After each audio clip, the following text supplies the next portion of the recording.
mizimu ya kusini, kaskazini, magharibi na mashariki. Nataka huyu Papa Mopao anayejiita Papa Mkungu wakafarakane na timu yake, wasiwepo kuelewana, wakaishi maisha kama ya simba na swala msituni, wa kuindana, wa kuuana na kukanyagana. Asije kunisumbua tena.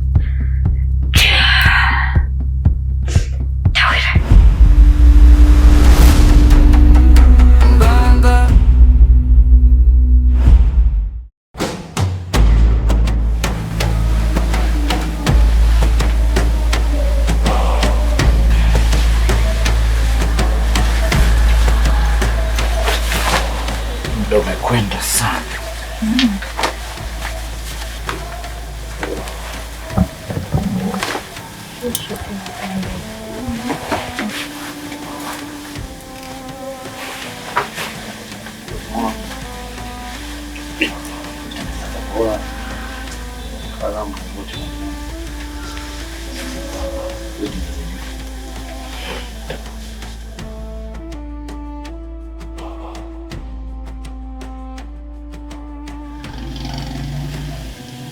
Moze, ushafika ofisini? Ucha pombe Masudi leo utafungua saa 7. Asa ulianzaje kumwachia funguo? Haya na.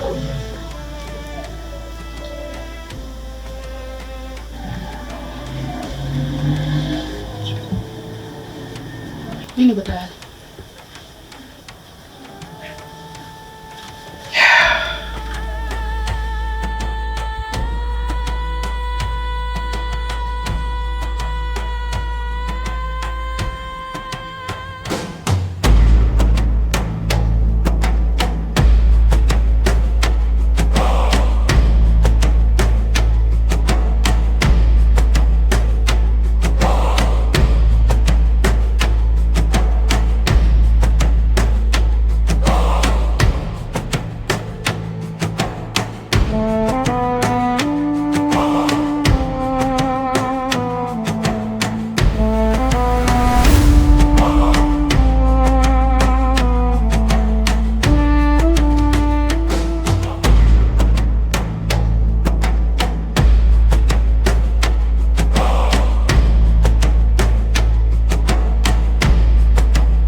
Mbalimbali wamekuwa wakilalamikia changamoto ya ukosefu wa ajira kwa vijana na wahitimu.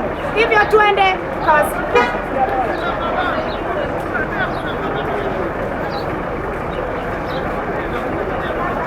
Dada, habari yako? Salama. Kwa majina anaitwa Salu. Wewe mwenzangu? Unalizungumziaje ili swala la ukosefu wa ajira kwa vijana na wahitimu?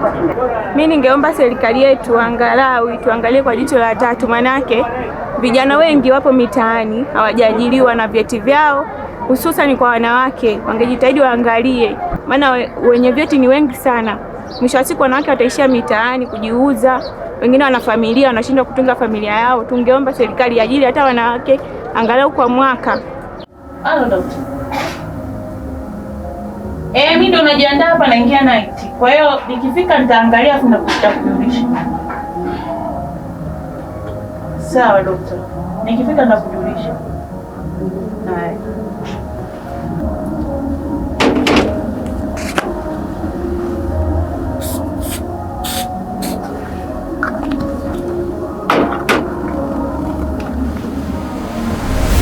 Kwanza nawashukuru sana Mimi ninachokiomba sana kwa serikali ituangalie sana sisi vijana, kwa sababu vijana tunakuwa tuna changamoto ni nyingi sana, lakini mimi naamini kwamba nitapoenda kufikisha maoni yetu na jinsi ujumbe wetu uliofikishia serikali, naomba lishughulikie sana kwa hili swala. Vijana wengi hatuna ajira zinakuwa ni changamoto, maisha yanakuwa ni magumu sana. Tunachokiomba kama serikali liangalie hilo swala, ni swala la muhimu sana. Asante, tumekwenda kusikiliza kero za kaka. Moja kwa moja kuna kaka yetu, napenda naye tusikilize kero yake. Asante sana ndugu mwandishi wa habari. Tunashukuru sana kwa kuja kutuhoji. Swala la ajira ndugu yangu kweli limekuwa ngumu katika nchi yetu. Maana tunateseka. Kama hapa unavyoniona mimi hapa nimesoma na nina vyeti vyangu, leo hii ninauza umachinga. Umeona? Na serikali inahimiza elimu bure. Sasa elimu ina faida gani kama tunasoma au vyeti vyetu vinakuwa mapambo nyumbani? Hii inaumiza sana. Yaani wakati mwingine tunaanza kufikiria tunaona kama elimu haina maana sasa. Asante sana kwa maoni yenu. Kwa jina naitwa Salu Mwanjelwa kutoka Radio Machungwa. Asante. Mke mwenza, mbona kuhema juu? Kulikoni? Niache mida ya kazi, fuata mambo yako.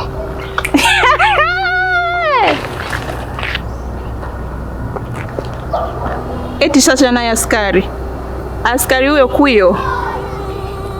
Nisikilize na unisikilize kwa makini, nitakuweka lock up sasa hivi. Sitaki utani na usirudie tena. Mweke kwanza mmeo lock up ndio uje uniweke mimi.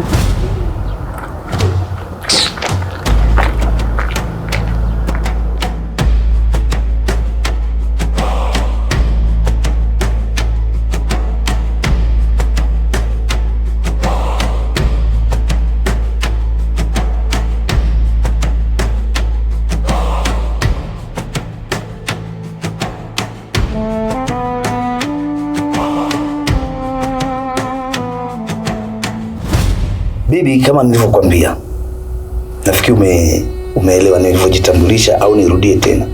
Nimesema kwa majina yangu mimi ni profesa. Ni Profesa Blakadabla Mwanatembele. Hii kazi nimeifanya kwa muda mrefu sana. Na kwa miaka mingi. Nilifanya nao kazi. Wengine walishaenda mbele zake. Lakini nimekuja kwako bibi kwa sababu nimesikia jina lako ni kubwa. Kilichonileta ni jambo hili moja. Mimi nataka tutengeneze pesa. Bibi, wewe unafanya kazi zako ni nzuri sana, lakini unapata pesa ndogo sana. Mimi kama nilivyokuambia, mimi ni epo soko mbepa tetu ropa tembo ndwepe pele na rupe. Sawa. Kwa hiyo ninachokifanya mimi huwa nina ushawishi, watu wananiamini.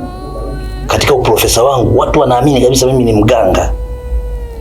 Sasa mimi nikifanya kazi na wewe uwe unatengeneza ugonjwa, sawa? Utengeneze ugonjwa, tunausambaza huko mtaani. Watu wanaugua. Lakini pia tutengeneze dawa. Uitengeneze dawa itakayoweza kuatibu yale magonjwa tutakayokuwa tunayaweka ya milipuko. Na namna ya kutengeneza hiyo dawa ambayo itatibu ule ugonjwa, kitaalamu tunaita antidote. Sijui unanielewa? Tutaweza kuatibu, watapona, watarudi kwenye hali zao, tutapata hela nyingi sana. Kwani hapo unapata shilingi ngapi bibi? Karibuni na maswali. Asante. Watu hapa wameshafika.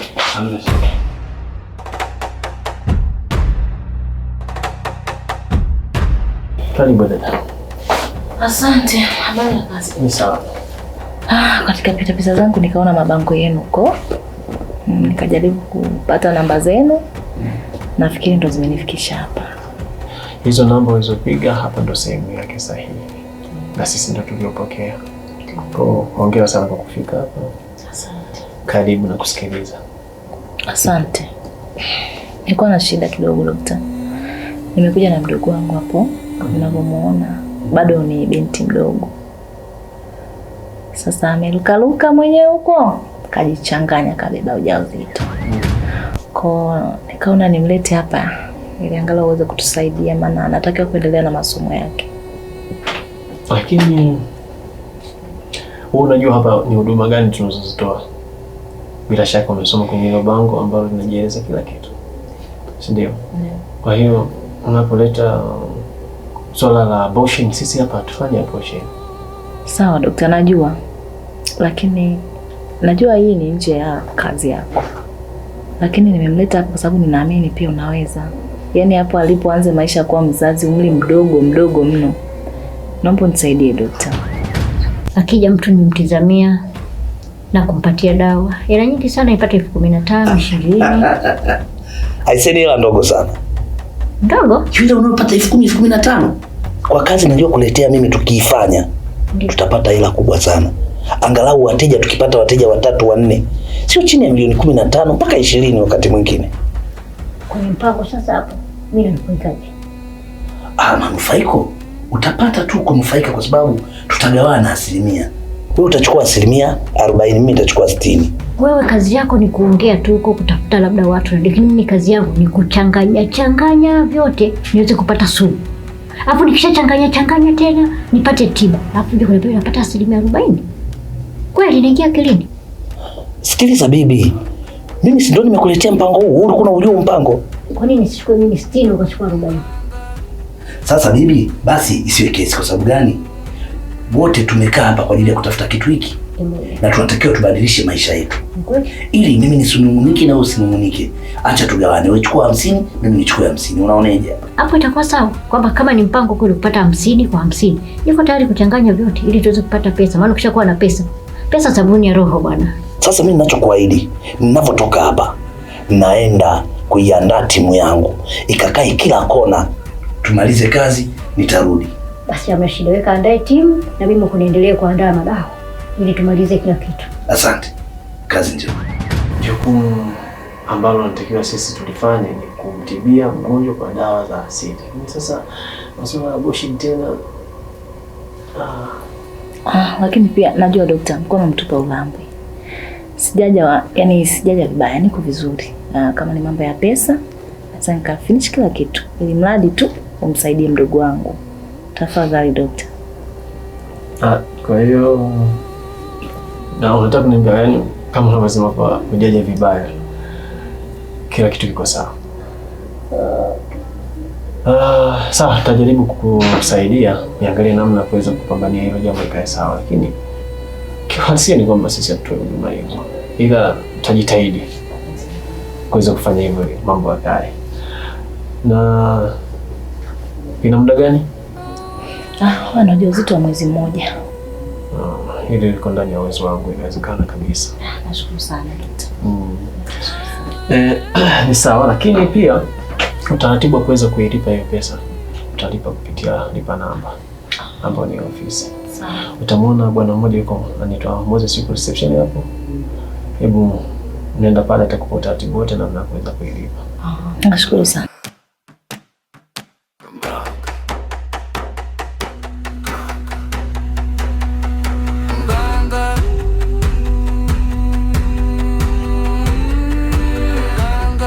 Baba, katika jina la Yesu, ninajikabidhi mikononi mwako. Tazama ni wakati huu Bwana. Ninaenda kumleta mume wangu Mwanjelo mikononi mwako. Ninaikabidhi kazi yake mikononi mwako. Ninaomba Mungu kamsaidie kila anapopita, akikutana na watu wabaya, moyo wake ukashtuke, wasimsumbue watu wabaya katika jina la Yesu. Maana wewe umesema, niite nami nitakuitikia, nitakuonesha mambo makubwa na magumu usiyojua. Bwana, tunaomba ukatuonyeshe yale ambayo ni mabaya ambayo watu wamepanga kumfanyia mume wangu. Bwana, ukatuonyeshe katika jina la Yesu, katika damu ya Yesu. Ninavunja kila hila zote za adui, ninavunja kila mipango yote ya adui katika jina la Yesu.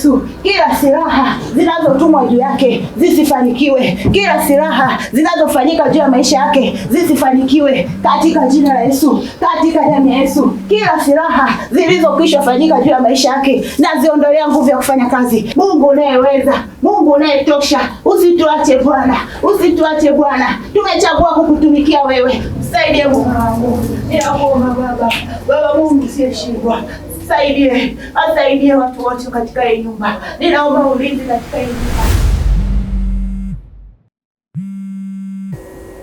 Ninabona kafia na ijua.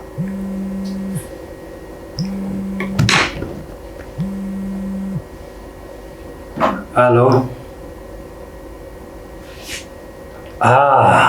Baba Tabu. Vipi mzee wangu, unaendeleaje?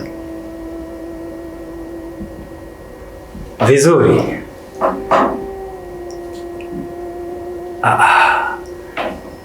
Kwa hiyo sio afadhali, yani umepona kabisa? Aisee, basi jambo zuri. Ndio maana mzee wangu mimi nikwambia sisi hatubahatishi na hizi dozi zetu. Yaani hata kama utaona mtu mwingine na shida ya namna hiyo au yoyote, wewe mlete hapa. Karibu sana mzee wangu. Karibu. Si tupo kwa ajili ya nyinyi na wengine zaidi. Karibu sana. Asante. Tashukuru pia na mimi.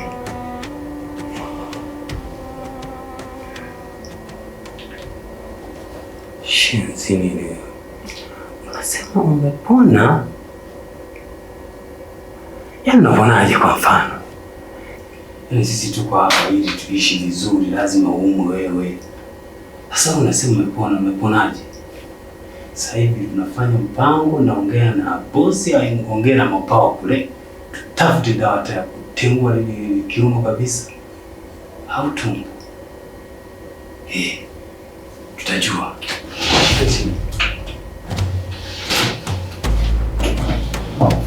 Karibu.